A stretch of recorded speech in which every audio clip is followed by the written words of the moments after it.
الحمد للہ رب العالمین والصلاة والسلام علی سید المرسلین وعلی آلہ واصحابہ اجمعین، اما بعد، فاعوذ باللہ من الشیطان الرجیم، بسم اللہ الرحمن الرحیم۔ ام حسبت ان اصحاب الکہف والرقیم کانوا من آیاتنا عجبا، آمنت باللہ صدق اللہ العظیم۔ بارگاہ رسالت میں درود و سلام کا نذرانہ پیش کریں۔ اللہم صلی علی سیدنا مولانا محمد معدن الجود والکرم وآلہ وآلہ وسلم، صلاۃ و سلام علیکہ یا رسول اللہ صلی اللہ تعالی علیہ وسلم۔ ہم نے سورہ کہف کی آیت نمبر 9 تلاوت کی ہے۔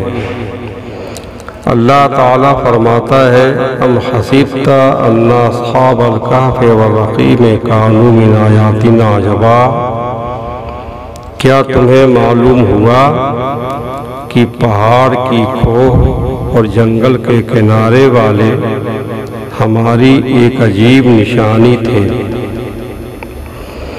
سورہ کہف کی آیت نمبر 9 سے آیت نمبر 26 تک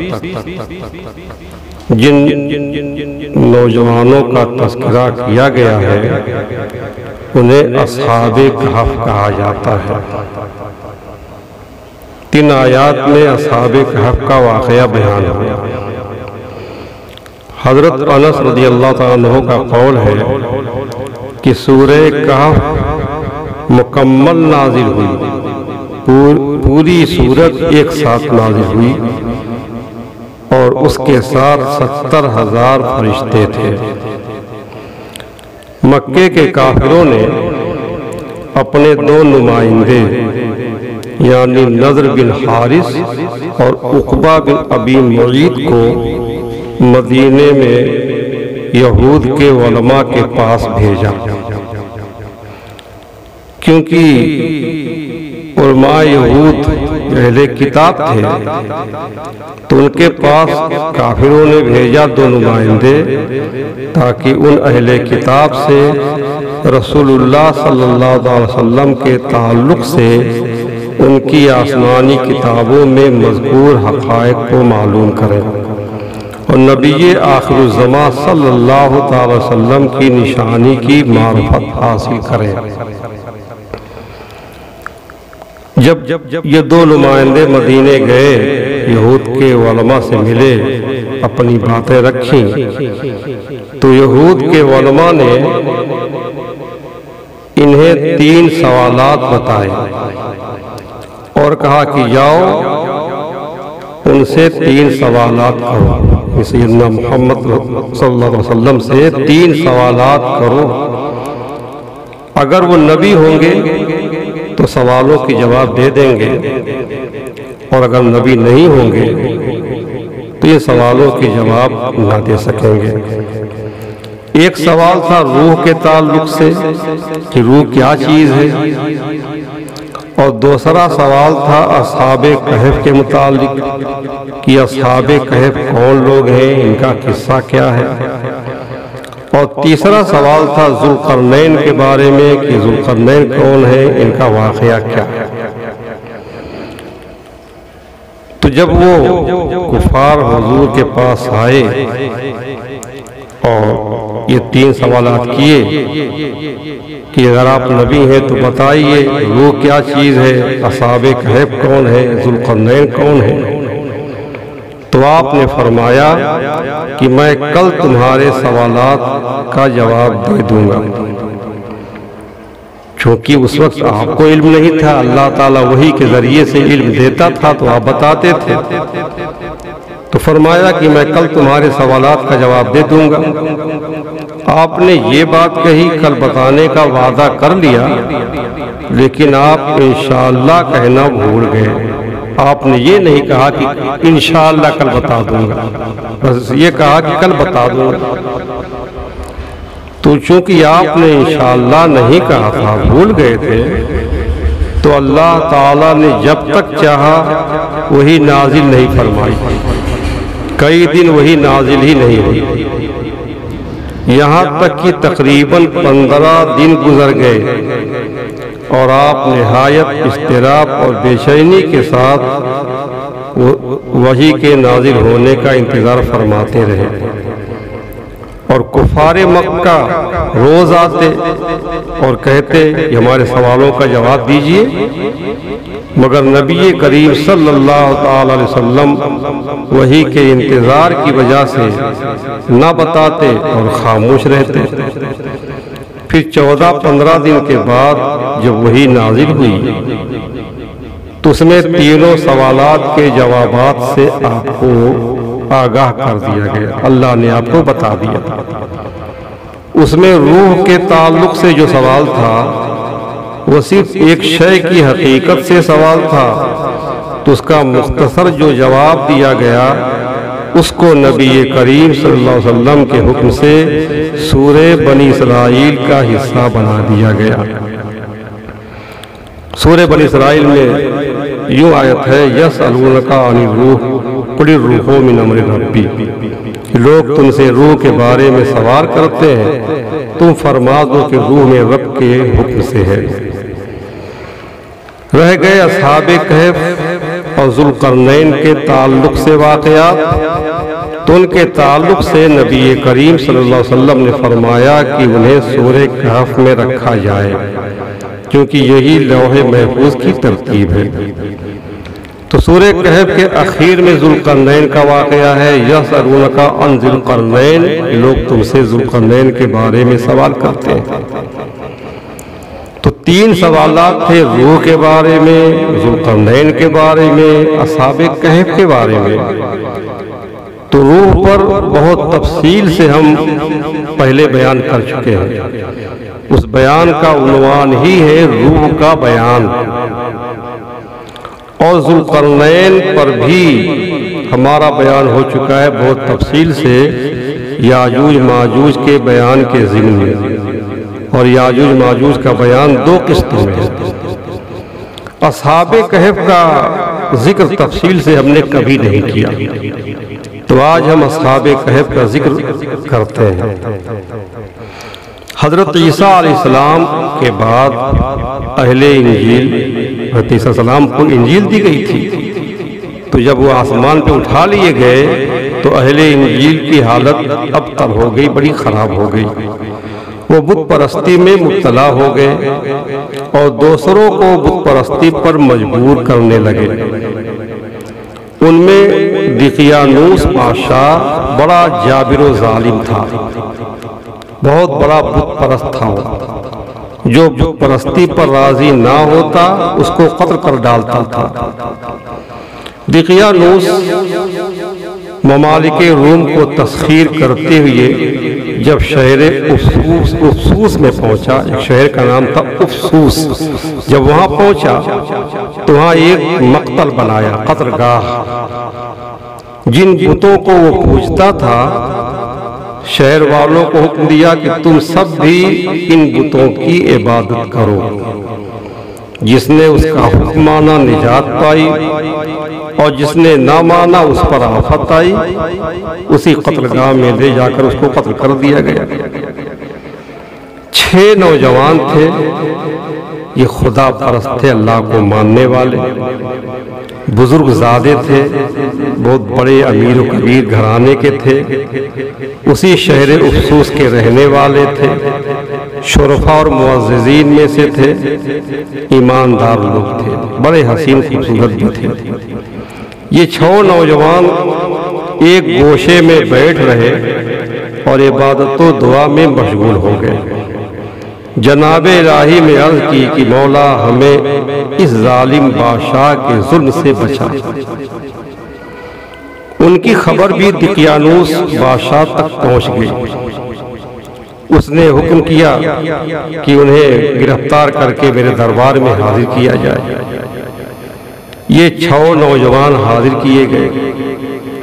بادشاہ نے بہت دھمکیاں دی کہ تم ہمارے ان بتوں کو سجدہ کرو، ان بتوں کی عبادت کرو، پوجا کرو، اپنا دین چھوڑو، بہت دھمکیاں دی، مگر انہوں نے توحید کا طریقہ نہ چھوڑا، راہ توحید پر ثابت قدم رہے، ہرگز اس کا حکم نہ مانا۔ دقیانوس نے حکم دیا کہ ان کے کپڑے اور زیور اتارو، بہترین اچھے کپڑے پہنے ہوئے تھے، اور پہلے سونے چاندی کا زیور جو ہے یہ مردوں کے لیے بھی جائز تھا، ہماری شریعت میں حرام ہے، تو ان کے زیور اور کپڑے اتار دیے گئے۔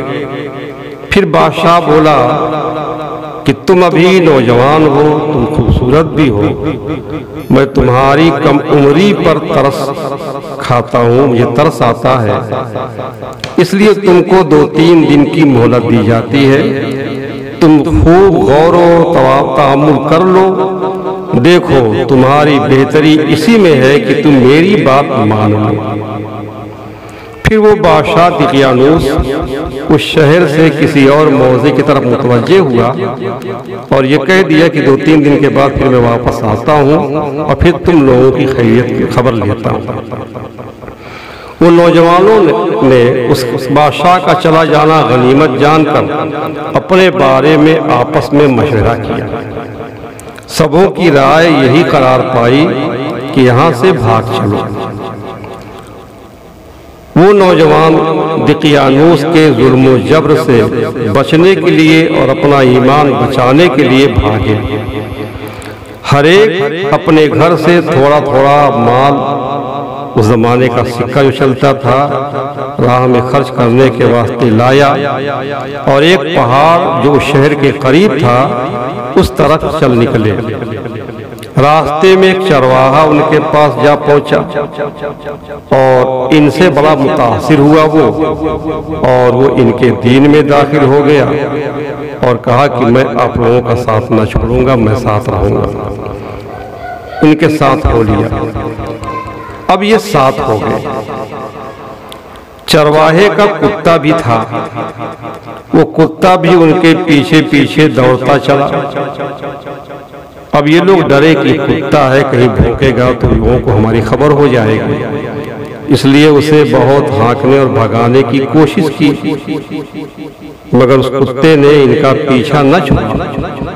اللہ تعالیٰ نے اس کتے کو بات کرنے کی قوت دی، وہ انسان کی طرح بولا کہ تم مجھ سے نہ ڈرو، اس لیے کہ میں خدا کے دوستوں کو دوست رکھتا ہوں، یعنی آپ لوگ اللہ کے پیارے ہیں، محبوب بندے ہیں، اور میں اللہ کے پیارے بندوں سے بہت پیار اور محبت کرتا ہوں، میں خدمت کروں گا آپ لوگوں کی، آپ لوگ آرام سے سونا، میں آپ کی پاسبانی کروں گا۔ جب پہاڑ کے پاس پہنچے تو چرواہا بولا کہ میں اس پہاڑ میں ایک غار جانتا ہوں کہ اس میں پناہ لے سکتے ہیں۔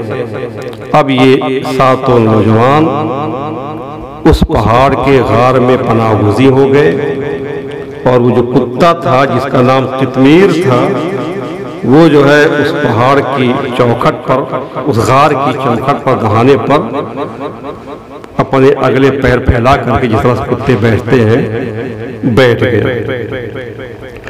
اب یہ نوجوان جب اس غار کے اندر گئے، وہاں لیٹے اور سو گئے۔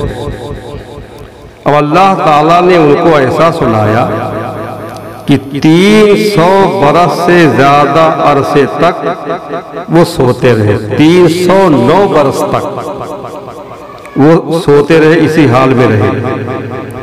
اچھا، جب یہ لوگ چلے گئے، بادشاہ دقیانوس سے بھاگ کر کے بادشاہ دقیانوس پھر 2-3 دن کے بعد جب شہر میں پہنچا اور ان نوجوانوں کے بارے معلوم کیا کہ ان کو بلاؤ، پتہ نہیں ان لوگوں نے کیا فیصلہ کیا، اگر بت پرستی کرنے پر راضی ہے تو ٹھیک ہے، نہیں تو جو ہے ان کو قتل کر دیا جائے۔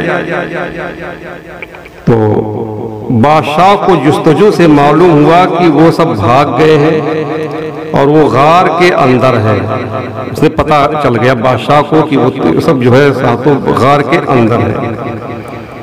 تو اس نے حکم دیا کہ ان کو سزا یہ دی جائے کہ اس غار کو ایک سنگین دیوار کھینچ کر بند کر دیا جائے، غار کا منہ بند کر دیا جائے تاکہ وہ اس میں مر کر رہ جائے۔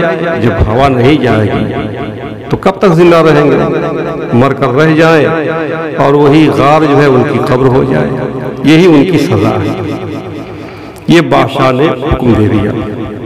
حکومت کے عمال میں سے، کام کرنے والوں میں سے یہ کام جس کے سپرد کیا گیا وہ نیک آدمی تھا، نیک آدمی تھا، اندر سے اس کا ایمان درست تھا۔ اس نے ان اصحاب کہف کے نام، تعداد اور پورا واقعہ راک کی تختی پر کندہ کرا کے تابے کے صندوق میں دیوار کی بنیاد کے اندر محفوظ کر دیا کہ کبھی یہ دیوار کھول دی جائے گی تو یہ صندوق نکلے گی تو وہ کھول کر دیکھیں گے تو اس میں جو تختی ہے اس پر جو ہے لکھا ہوگا کہ یہ کون سے لوگ ہیں، ان کا نام کیا ہے، ان کا واقعہ کیا ہے، محفوظ کر دیا۔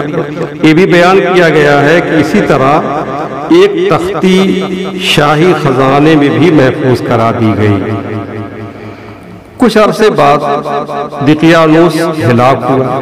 اب وہ ساتوں تو اسی غار کے اندر جو ہے سوئے ہوئے ہیں، باہر سے غار کا منہ بند ہو گیا پھر بھی اندر سوئے ہوئے تھے اور جو ہے کتا بیٹھا ہوا تھا۔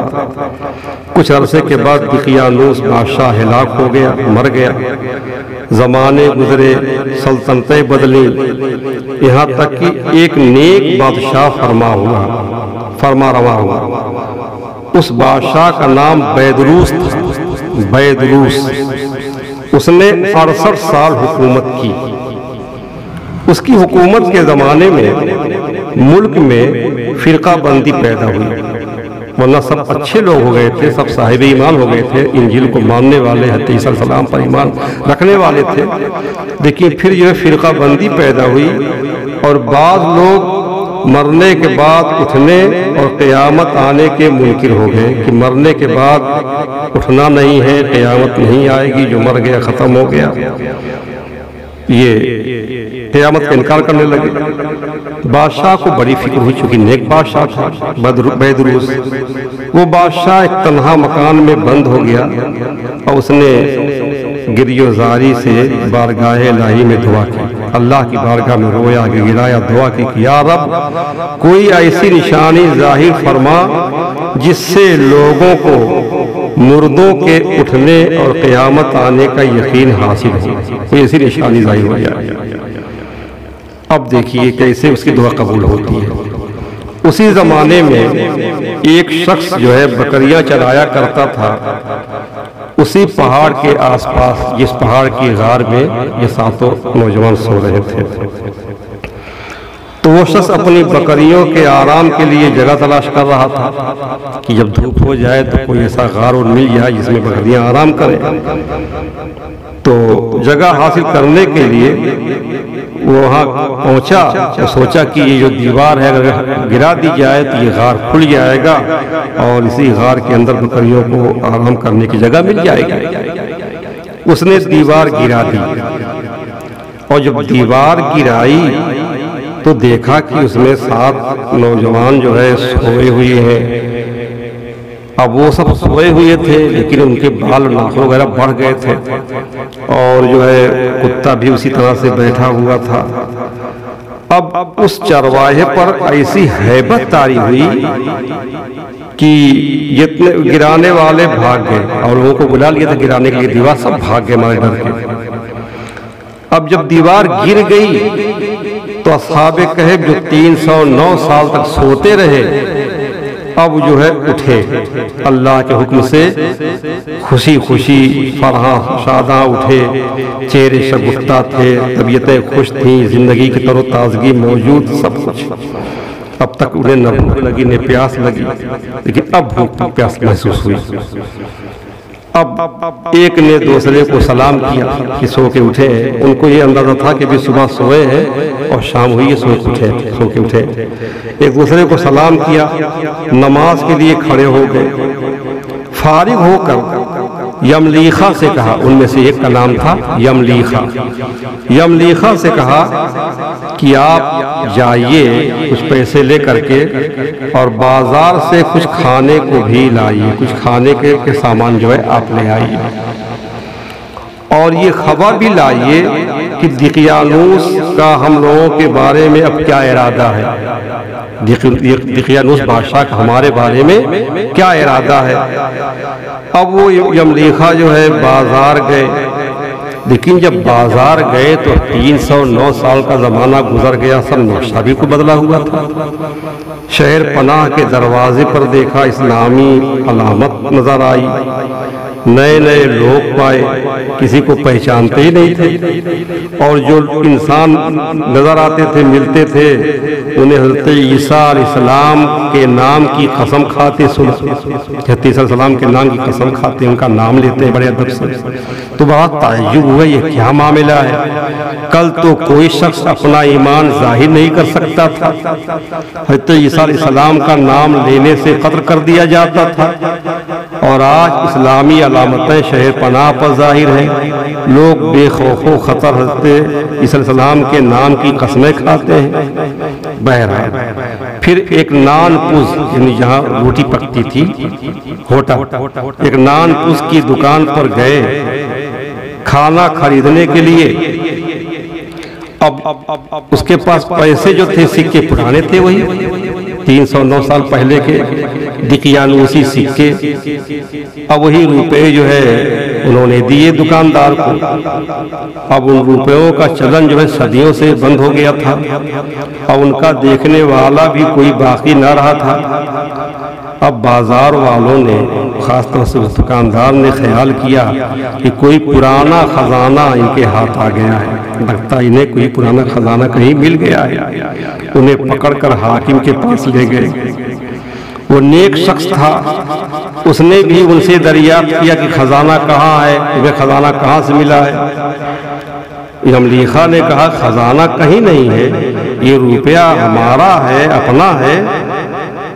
حاکم نے کہا یہ بات کسی طرح قابل یقین نہیں ہے، اس میں جو سن موجود ہے وہ 300 برس سے زیادہ کا ہے، اور آپ نوجوان ہیں اور ہم لوگ بوڑھے ہو چکے ہیں، ہم نے تو کبھی یہ سکہ دیکھا ہی نہیں، تو آپ کو کیسے مل گیا؟ تو یملیخہ نے فرمایا کہ میں جو دریافت کروں وہ ٹھیک ٹھیک بتاؤ، یہ معمہ حل ہو جائے گا۔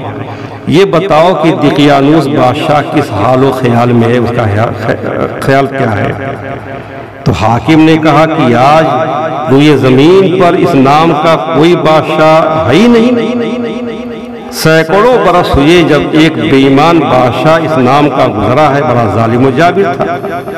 تو آپ نے فرمایا کہ کل ہی تو ہم اس کے خوف سے جان بچا کر بھاگے، اور ہم 7 آدمی تھے، میں یہاں ہوں، میرے ساتھی جو ہے قریب کے پہاڑ میں غار کے اندر پناہ گزین ہیں، چلو میں تمہیں ان سے ملا دوں۔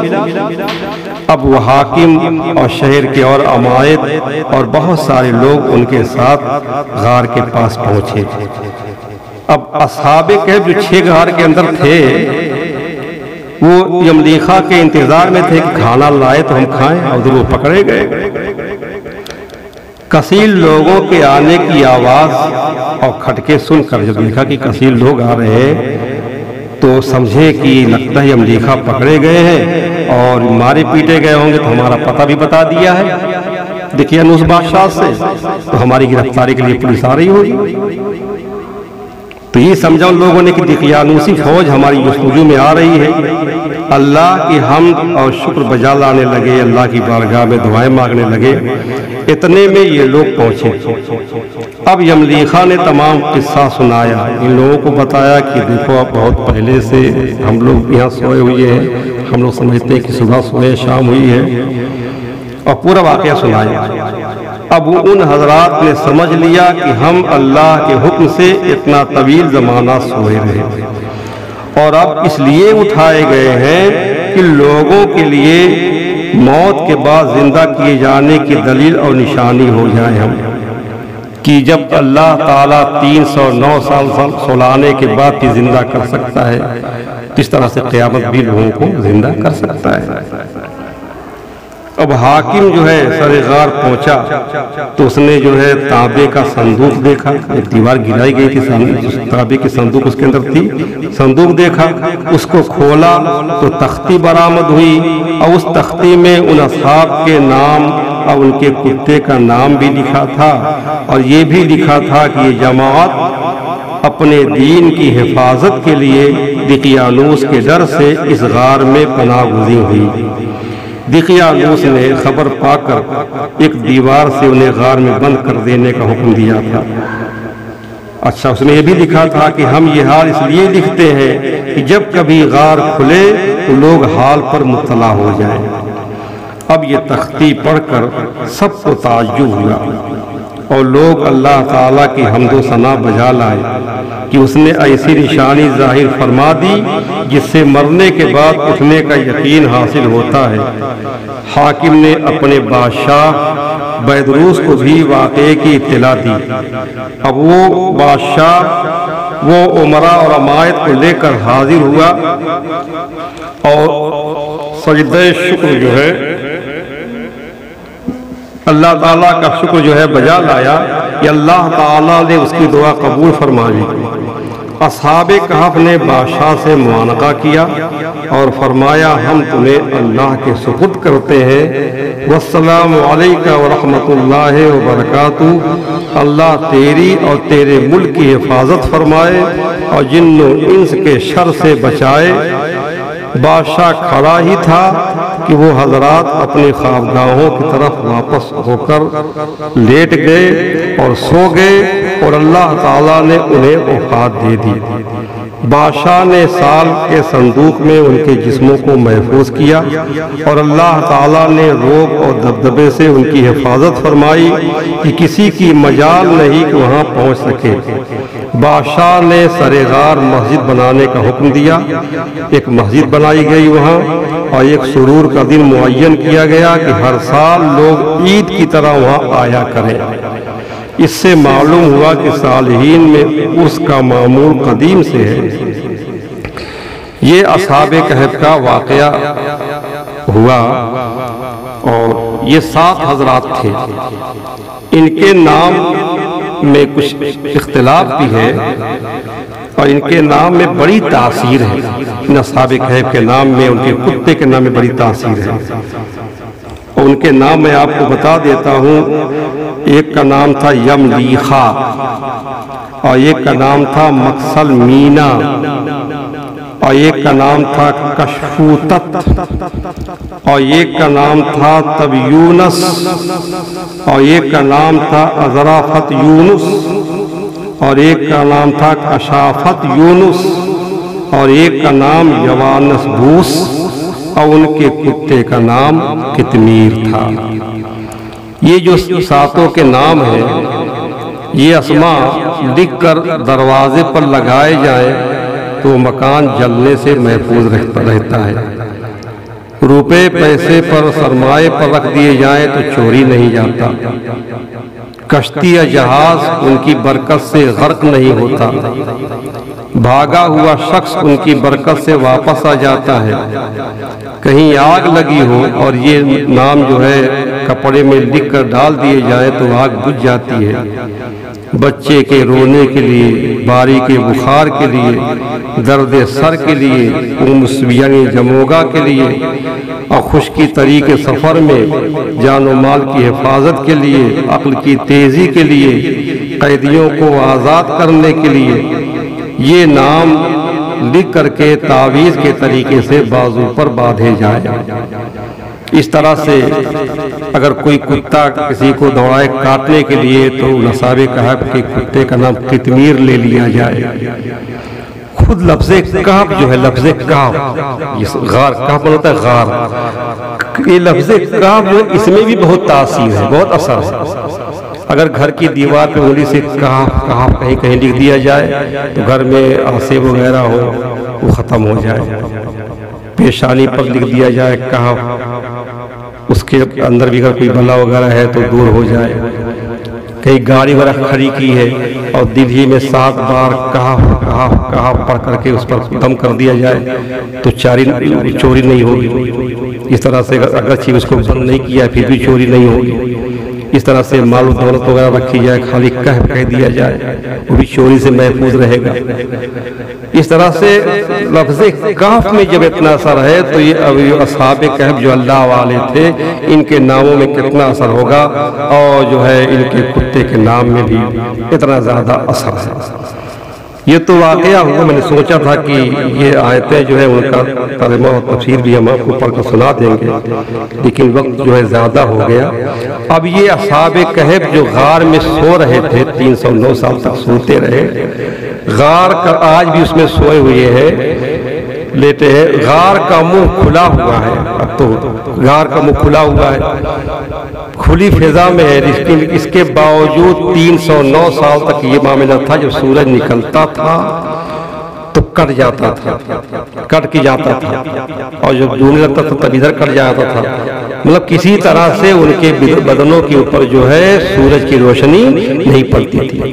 ان کے جسموں کی حفاظت کے لیے اللہ نے 309 سال تک سورج کا نظام بدل دیا تھا، چل رہا تھا لیکن کترا جاتا تھا، ادھر چلتا ادھر کترا جایا کرتا تھا، یہ حال، اور ان کو کروٹ بدلتا تھا، اللہ تعالیٰ خود کروٹ بدلتا تھا۔ ان سال بھر میں ایک مرتبہ 10ویں محرم کو عاشورے کے دن جو ہے ان کی کروٹ بدلی جایا کرتی تھی، وہ کروٹ بدلتے تھے، اور ان کا کتا جو ہے وہ بھی کروٹ جو ہے سال بھر میں ایک مرتبہ جو ہے بدلا کرتا تھا۔